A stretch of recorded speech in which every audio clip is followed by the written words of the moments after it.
Okay, our nightly quiz here tonight. What do boats, engines, carpets, and tires all have in common? Well, they were all items pulled out of the Maquoketa River today by a group of volunteers with Iowa Project Aware. The group's goal is to get communities involved in water quality issues around the state of Iowa.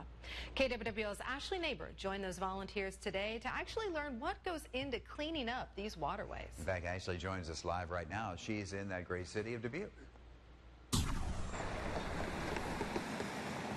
Well, that's right, Ron. Now, this group started their work 16 years ago, actually on the Maquoketa River, but at the time they only had about 30 volunteers. Well, now, years later, they're back, this time with 270. Call a charismatic mega trash day.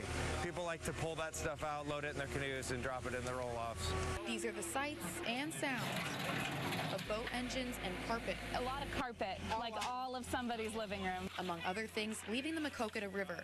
Some of the trash is estimated to be a decade old. The floods happened, people banded together to clean up everything they could, but some of the stuff, when you look at the equipment that's necessary and the numbers of people and where it's at, it's really not possible. But these volunteers are determined to change that. Working for a common good that is just really rewarding. The whole goal from the very beginning was to move around to different watersheds around the state every year, so at some point it would be in everybody's backyard. My grandparents live on the Maquoketa River, so this is like both symbolic and just helping out. Volunteers line the banks with kayaks and canoes full, waiting to unload.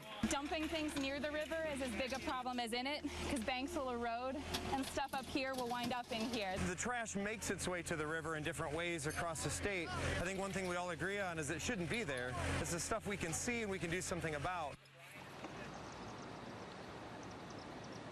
Now, Aware estimates that by the end of the week, they should be able to collect almost 40 tons of trash from the river. And from what I saw today, they are well on their way to do that.